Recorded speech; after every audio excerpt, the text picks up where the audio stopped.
नमस्कार बच्चों, मेरे YouTube channel Kamlesh learning knowledge में आप सभी का स्वागत है। आज मैं आपके बीच उपस्थित हूँ। वर्ग 6 विषय हिंदी पाठ 18 शेर शाह का मकबरा लेकर। तो आज हम लोग सासाराम में अवस्थित शेर शाह के मकबरे का भ्रमण करेंगे। आइए सबसे पहले आदर्श वाचन करते हैं हम लोग। वह देखो बस आ रही है। हेडमास्टर साहब ने कहा। सभी बच्चे सड़क की ओर निहारने लगे। कुछ ही क्षणों में बस विद्यालय के निकट आ गई। बच्चे मारे खुशी के शोर मचाने लगे। बस आ गई, बस आ गई, अब बस भी करो, हेडमास्टर साहब ने बच्चों से कहा। बच्चे शांत हो गए, परंतु उनके चेहरे पर खुशी की चमक और उत्सुकता की लहर साफ दिखाई दे रही थी। वह सभी शेर शाह के मकबरे की सैर के लिए व्याकुल हो रहे थे। इतने में आशा मैडम ने बच्चों के पास आकर बोली, सभी बच्चे लाइन में खड़े होकर एक एक करके बस के अंदर जाएं और अपनी सीट लेकर बैठ जाएं। थोड़ी ही देर में सभी बच्चे बस पर सवार हो गए। हेडमास्टर साहब ने आशा मैडम के अतिरिक्त महिमा मैडम, पूर्णाथ सर को भी बच्चों के साथ जाने के लिए कहा। बच्चे पूर्णाथ सर के जाने से बहुत अधिक खुश थे, क्योंकि उनसे इतिहास पढ़ने में बच्चों को बहुत आनंद आता था। तो देखा अपने किस तरह से आप अपनी पुस्तक को पढ़ेंगे। आइए अब हम लोग जल्दी इस पाठ को पढ़ते हैं। तो बच्चों, ये एक विद्यालय की घटना है जहाँ पर बस आ रही है और सारे बच्चे सासाराम में शेर शाह के मकबरा को देखने के लिए जाने वाले हैं। बस आ गई, एक एक करके बच्चे बैठ गए और बच्चों के साथ कौन कौन जा रहा है? तो आशा मैडम, महिमा मैडम और पूर्णाथ सर। पूर्णाथ सर के साथ बच्चे बहुत खुश थे, क्योंकि पूर्णाथ सर ही बच्चों को इतिहास पढ़ाते थे। 10 बज गए थे, अक्टूबर का महीना था, धूप अच्छी लग रही थी। खलासी ने बस के गेट को बंद किया और बस को पढ़ाने के लिए ड्राइवर से अनुरोध किया। बस बढ़ते हुए मेन रोड पर आ गई। काली काली सड़कें, बस हॉर्न बजाते हुए आगे बढ़ रहा था। बच्चों को बहुत आनंद आ रहा था, बहुत खुश थे बच्चे। अब सूरज जो है पूर्णाथ सर से आग्रह करता है कि सर जी, शेर शाह के मकबरा के बारे में, शेर शाह के बारे में कुछ बताइए। तो पूर्णाथ सर कहते हैं कि शेर शाह भारत के महान शासकों में से एक थे और उनका जन्म 1472 ईस्वी में हुआ था। उनका बचपन बिहार के सासाराम में बीता था। उनका बचपन का नाम क्या था? फरीद खां। उनके बचपन का नाम, यानी शेर शाह के बचपन का नाम फरीद खां था और वे हसन खां सूरी के सुपुत्र थे। हसन खां एक बड़े जागीरदार थे। फरीद खां अकेले जब एक शेर को एक समय में मार दिए थे, तब उनका नाम उस दिन से शेर खां पड़ा। वे बहुत ही विद्वान, बहादुर और बुद्धिमान व्यक्ति थे। उनका सारा जीवन संघर्ष में बीता था। किनका? शेर शाह का। कम उम्र में ही वे पिता की जागीर संभालने लगे। वे बाबर के सेना में नौकरी भी किए थे। वे बहुत ही अनुभवी व्यक्ति थे। तो फिर सुमन ने जानना चाहा कि सर वे बादशाह कैसे बन गए।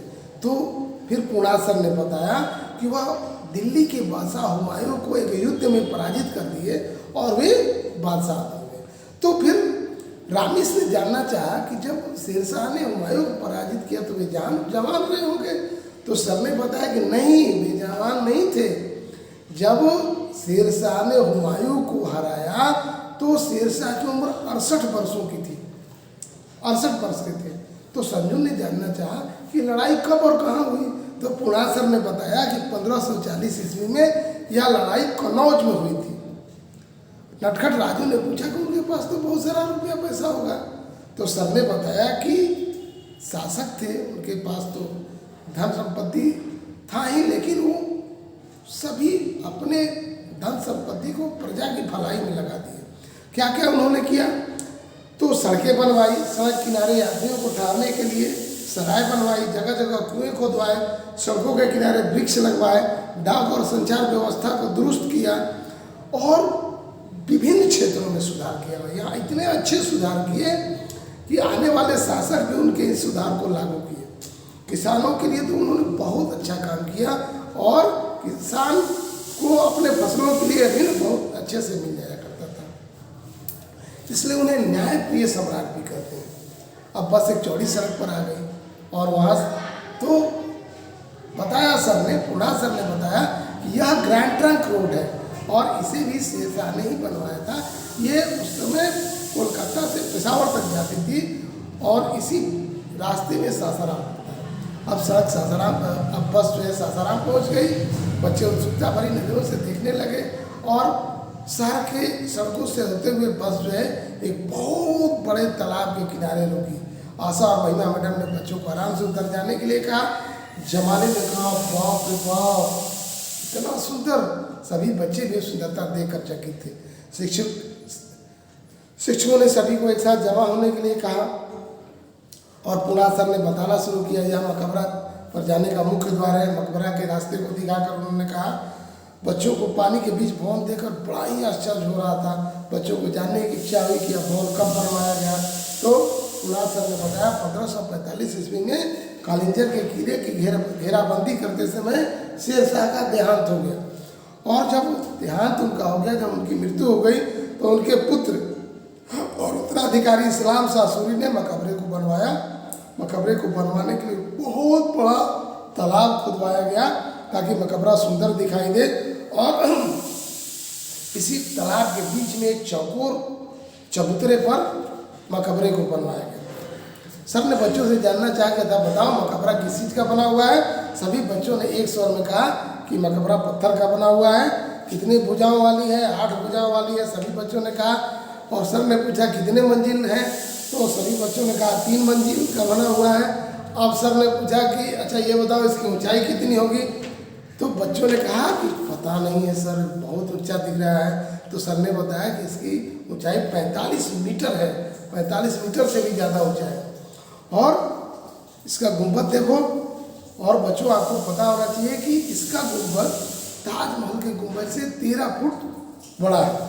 सर ने बताया यह मकबरा अफगान शैली का बेहतरीन नमूना है। सभी बच्चे और शिक्षकगण बीच वाले भाग में पहुंच गए मकबरे के, जहाँ पर कब्र बने हुए हैं और शेरशाह का कब्र भी उसी में से है।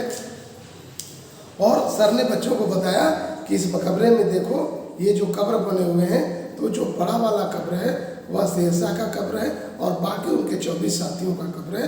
शेरशाह को अपने 24 साथियों के साथ यहाँ दफनाया गया है। बच्चे देखकर बहुत आनंदित हो रहे थे।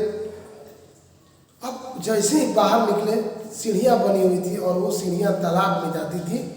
तो कुछ बच्चे उतरना चाहे, लेकिन शिक्षकों ने मना कर दिया। बच्चों ने मकबरे के दीवार पर बहुत सारी चीज़ें लिखी हुई थी, उसको देखा तो सर ने बताया कि ये गंदी आदतें हैं, ऐतिहासिक इमारत की रक्षा का जिम्मेवारी हम पर है और इस पर हमें कोई चीज़ लिखना नहीं चाहिए। इसके बाद पुरू ने कहा कि सर झील का पानी गंदा दिखाई दे रहा है। सर ने कहा बिल्कुल सही कहा आपने, अब जिला प्रशासन इस पर ध्यान दे रहा है। पहले शहर के गंदे पानी इसमें गिराए जाते थे, लेकिन अब हर तरफ से उसको रोक दिया गया है और बहुत जल्दी ही अब पानी साफ हो जाएगा।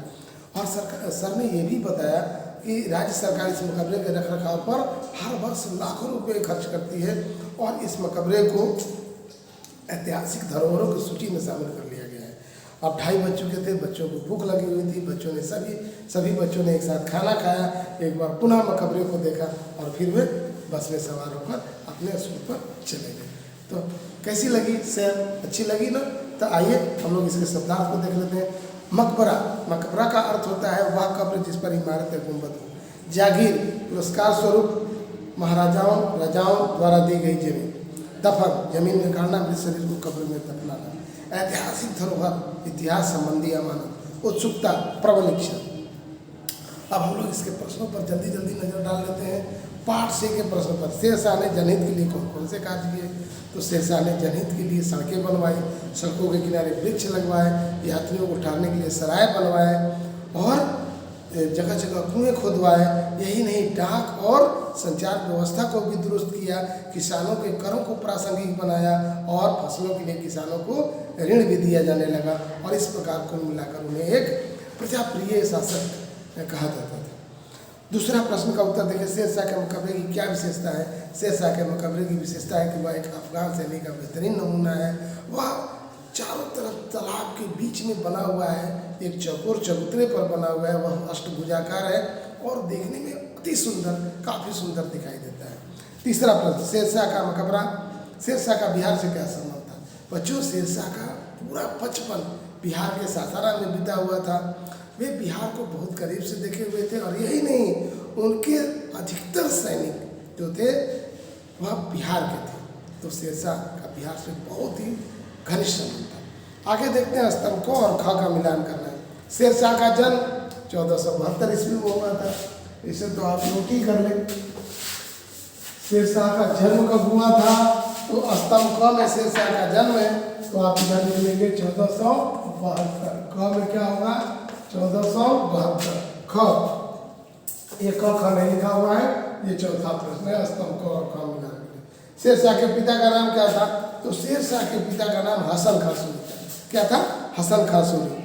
कन्नौज में हुमायूं से युद्ध 1540 ईस्वी में हुई। शेरशाह की मृत्यु 1545 ईस्वी में हुई। और शेरशाह का पुत्र एवं उत्तराधिकारी कौन था? तो शेरशाह के पुत्र थे इस्लाम शाह सूरी। क्या नाम था? इस्लाम शाह सूरी।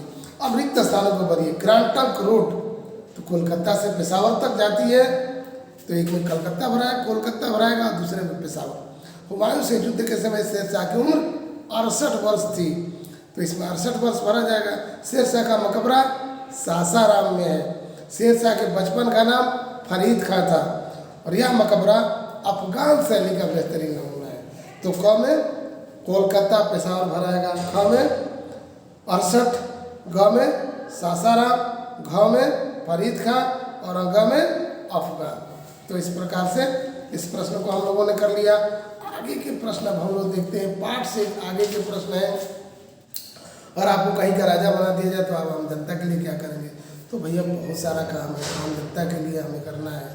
आम जनता के लिए सबसे पहले तो सहूलियत जो उनके लिए हो, यातायात के साधन हो, गरीबी मिटाने वाले काम हो, या लॉ एंड ऑर्डर यानी कि प्रशासनिक व्यवस्था इतना अच्छा तरीके से कर दिया जाए कि कोई कहीं भी घर बना कर रहे, कहीं भी आया जाए, किसी को कोई कष्ट ना हो, चोरी नहीं हो। तो ये सारा काम हमें करना है। हालांकि राजा बनना तो अपने बस की बात है नहीं, अब तो प्रजातंत्र है, पब्लिक जिसको चुनेगी वो राजा बनेगा। अगला प्रश्न, ये सब आप अपने प्रश्न उत्तर में शामिल करेंगे। पाठ से आगे का दूसरा प्रश्न, केवल 5 वर्षों के शासनकाल में शेरशाह ने बहुत सारे कार्य किए। कैसे? तो शेरशाह एक बहुत ही बुद्धिमान और प्रजाप्रिय शासक थे। उनके दिमाग में एक योजना थी कि यदि मैं शासक बनता हूँ तो मुझे क्या क्या करना है। योजनाएं पहले से उनके दिमाग में थी और जैसे ही वे शासक बने वो फटाफट अपना काम करना शुरू कर दिए। इसीलिए शेरशाह ने 5 वर्षों में ही बहुत सारे काम कर दिए। अगला प्रश्न देखते हैं। अधिक उम्र के बावजूद शेरशाह ने हुमायूं को पराजित किया। सोचिए वह कैसे कर पाए। वह बहुत अनुभवी थे, बहुत बुद्धिमान थे और वे जानते थे कि उम्र से कुछ नहीं होता, हौसले से लड़ाई होती है। तो उनमें हौसला था, वो अपने आगे लड़ते थे, अपने सैनिकों को प्रोत्साहित करते थे, उत्साहित करते थे और इस प्रकार उन्होंने उतने उम्र के बावजूद भी यह युद्ध जीता। अगला प्रश्न देखते हैं। ऐतिहासिक धरोहर को सुरक्षित रखने के लिए आप क्या सुझाव देंगे? ऐतिहासिक धरोहर को सुरक्षित रखने के लिए हम सभी को ध्यान देना होगा। दीवारों पर हमें कुछ लिखना नहीं है, हमें क्षति नहीं पहुँचाना है, और यदि कोई ऐसा करता है तो उसे हमें रोकना है, हमें बताना है कि ऐतिहासिक धरोहर है, ये फिर से बनाए नहीं जा सकते हैं, इनको हमें संरक्षित रखना है, अच्छे तरीके से रखना है। आगे का प्रश्न देखते हैं। आगे के व्याकरण के प्रश्न, निम्नलिखित संज्ञाओं के प्रकार बताइए। बादशाह जातिवाचक संज्ञा हो गया, आप जानते हैं 5 संज्ञाएं होती है, व्यक्तिवाचक, जातिवाचक, समूहवाचक, भाववाचक और द्रव्यवाचक। तो बादशाह जातिवाचक, हुमायूं व्यक्तिवाचक, सेना समूहवाचक, बुढ़ापा भाववाचक, पानी द्रव्यवाचक, बचपन भाववाचक, बच्चे समूहवाचक, बस जातिवाचक, सड़क जातिवाचक और ताजमहल व्यक्तिवाचक संज्ञा है। तो इसको आप लिख लेंगे। निम्नलिखित सर्वनामों की सूची बनाइए। यह निश्चयवाचक सर्वनाम है, सभी पुरुषवाचक सर्वनाम है, इतने अनिश्चयवाचक सर्वनाम है, कुछ अनिश्चयवाचक सर्वनाम है, अपने आप निजवाचक सर्वनाम है, जैसे तैसे संबंधवाचक सर्वनाम है, कौन, कहाँ और कब प्रश्नवाचक सर्वनाम है, और तुमने पुरुषवाचक सर्वनाम। तो इसका आप सूची बना लीजिएगा। सब समूहों को व्यवस्थित करके वाक्य पूरा कीजिए। एक अब सड़क बस बहुत गई आ पर चौड़ी। तो अब बस एक चौड़ी सड़क पर आ गई। इस तरह से इसको व्यवस्थित कर लीजिएगा। दूसरा, जाए सीट अपनी लेकर, अपनी बैठ लेकर। तो इसको बनाइएगा, अपनी सीट लेकर बैठ जाए। अगला, ग, थे 2:30 चुके अब बज। तो अब 2:30 बज चुके थे। घ बनाइएगा, सभी खाया साथ एक खाना ने। तो सभी ने एक साथ खाना खाया। इसको ऐसे व्यवस्थित कर लीजिएगा। और 3 का अंग, यह ऊंचा होगा कितना, यह ऊंचा होगा मकबरा कितना, तो यह मकबरा कितना ऊंचा होगा, इसको ऐसे बना लीजिएगा। अब पर्यायवाची शब्द आपको लिखने हैं, पुत्र का बेटा, वृक्ष का पेड़, विद्यालय का पाठशाला, शिक्षक का गुरु और सराय का धर्मशाला। तो ये हो गया पर्यायवाची, मतलब उसी के अर्थ जैसा शब्द हमें बताना है। अब 5वां प्रश्न, प्रत्येक पंक्ति में एक शब्द बाकी शब्दों से मेल नहीं खाता, उस शब्द पर गोला लगाइए।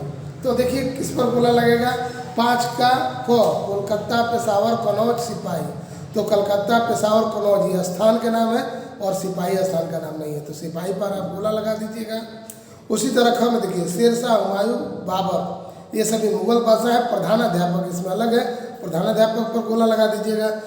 5 का ग, मकबरा, ड्राइवर, खलासी, कंडक्टर। तो ड्राइवर, खलासी, कंडक्टर ये एक तरह के शब्द हैं, मकबरा अलग है, तो इस पर गोला लगा दीजिएगा। 5 का घ, झील, सरकार, नदी, समुद्र। तो नदी, झील, समुद्र ये एक तरह के शब्द हैं, इसमें सरकार पर गोला लगा दीजिएगा।